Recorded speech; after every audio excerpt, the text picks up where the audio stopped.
اهلا وسهلا بيكم معايا في قناة بصبص والمطبخ. النهاردة هعمل معاكم الطبق الجامد ده، فول في البيت. بس مش اي فول بقى، زي ما انتوا شايفين كده مدمس وجميل قوي قوي. لو عملتيه في البيت هيعجبك جدا. بدل ما تروحي تشتري كيس كده ب5 جنيه مفهوش غير حبتين فول، وما بتكونش الفولة البلدي الحلوة دي، لا بيكون فول صغنن كده ولونه احمر وحش خالص. لكن الفولة بتاعتنا دي، شايفين الدوبان بقى بتاعها؟ دايبة دوب كده، ده مش فول، ده كهرمان يا جماعة. بصوا الجمال، بصوا الحلاوة، الفولاية مش مستحملة ان انا ادوس عليها خالص بالشوكة. دايبة وطعم ولون وشكل وكل حاجة. هتاكلي بقى شوية فول بجد مش هتقولي، يعني جايباه من احلى احلى مطعم كمان. وشايفين المية بقى بتاعت الفول حلوة قوي. وكمان انا هنا مش حاطه عليه اي اضافات، يعني جبته من الحلة عليكم على طول. ولا حطيت زيت ولا ليمون ولا كمون ولا عملت فيه اي حاجة. جايبهولكوا كده عشان تشوفوه وهو لسه من غير اي اضافات. ضيفي بقى انتي توابلك والزيت والليمون، وشوفي بقى الجمال. شايفين المية بتاعته عاملة ازاي؟ حلوة جدا جدا للناس اللي مش بتعرف تعمله في البيت وبتشتكي ان هو بيسود معاها او مش بيستوي. الفيديو ده بقى ليكي. تعالوا بقى ندخل ونشوف هنعمله ازاي مع بعض. عندي نص كيلو فول. آه انا نقعاه من بالليل، يعني تنقعيه 24 ساعة. شايفين بس شكل الفولاية؟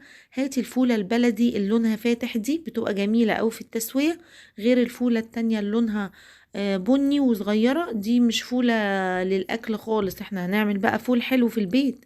وعندي معلقتين عدس ومعلقتين رز، وعندي جزراية مبشورة وطماطمتين متقطعين كده صغير، ونص ليمونة عشان الفول معاكي ما يسودش. بس كده. انا خلاص صفيت الفول من المية اللي كان منقوع فيها، وحطيته في الحلة اللي انا هعمله فيها. حلة هتعملي فول في الحلة وهيستوي، هيستوي وهيبقى حلو جدا كمان. جربي بس الطريقة دي ومش هتندمي. وهحط بقى كمان الجزر والطماطم، بتديله لون حلو وطعم كمان.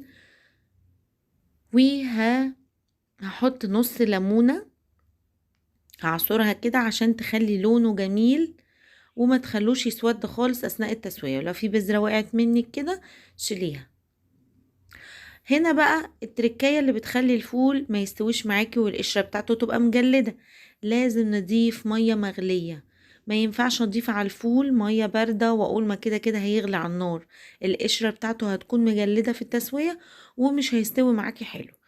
يبقى دي كده اول حاجة هنقول عليها، نحط مية من الكتل او مية انت غلياها، بس المية تكون مغلية كويس. دلوقتي بقى هرفعه على النار، هو كده خلاص الفول تمام. هحط معلقة بس من الكمون معاه وهغطيه، وهرفعه على النار، نار عالية الاول لغاية ما يغلي معايا زي ما انتوا شايفين كده. هيغلي معايا قوي. وشايفين بقى حبات الرز ابتدت تتفتح وحبات العدس كده ابتدت تتفتح، واللون بتاعه ابتدى. ممكن تحطي معلقة كركم، بس انا بستكفي خالص باللون بتاع الفول والعدس والجزر. شايفين انا مهدية بقى النار بعد ما غالي جامد، حوالي 10 دقايق لغاية ما يغلي. وبعد كده بهدي النار خالص، كأنك بتعملي رز. هتهدي عليه خالص يعني شمعة كده، لمدة برضو حوالي ساعة. بعد كده بحط الشياطة. يعني بصوا دلوقتي في المرحلة دي ابتدى المية تنقص. كل ما المية تنقص بتاعته تضيفي مية مغلية، ما ينفعش تضيفي مية باردة. بصوا دلوقتي عدى عليه حوالي 3 ساعات، وحطيت له بقى الشياطة من تحت وسبته على النار الهادية اللي انتوا كنتوا شفتوها معايا في الأول. هو هيقعد معاكي قد ايه؟ هيقعد معاكي طول اليوم. سيبيه كل ساعة كده، كل ساعتين افتحي عليه قلبيه بس تقليبة كده بسيطة، وشوفي لو محتاج مية حطيله، لو مش محتاج مية خلاص. انا يعني حطيته من الساعة كانت 12 الظهر كده، وطفيت عليه حوالي الساعة 8 بالليل. وقت كتير، وقت كتير، بس عشان تاخدي فولة دايبة ومستوية حلوة أوي. ممكن يقعد معاكي كمان اكتر على حسب نوع الفولة، يعني مش شرط ان انا قلتلك كده. ممكن يقعد معاكي لغاية 12 بالليل كمان، بس تسويه صح عشان تاخدي كمان فولة زي ما انت شايفاها كده. شايفين بقى بعد ما استوى خلاص كان كده تمام. وما استنيتش عليه بقى، شايفين البخار طالع منه عامل ازاي. رحت غرفت على طول عشان اوريكم بقى الجمال بتاع الفول الكهرمان اللي بصي هتستمتعي كده وانتي بتاكليه.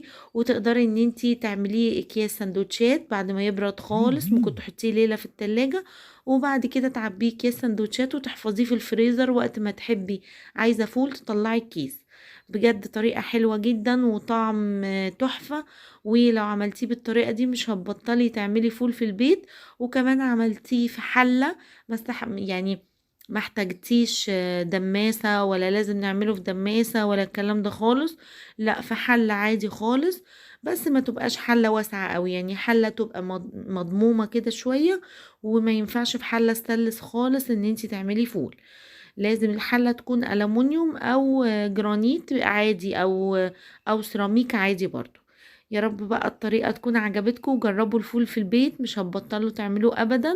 شكرا ليكم، شكرا لمتابعتكم ليا، ومع السلامة.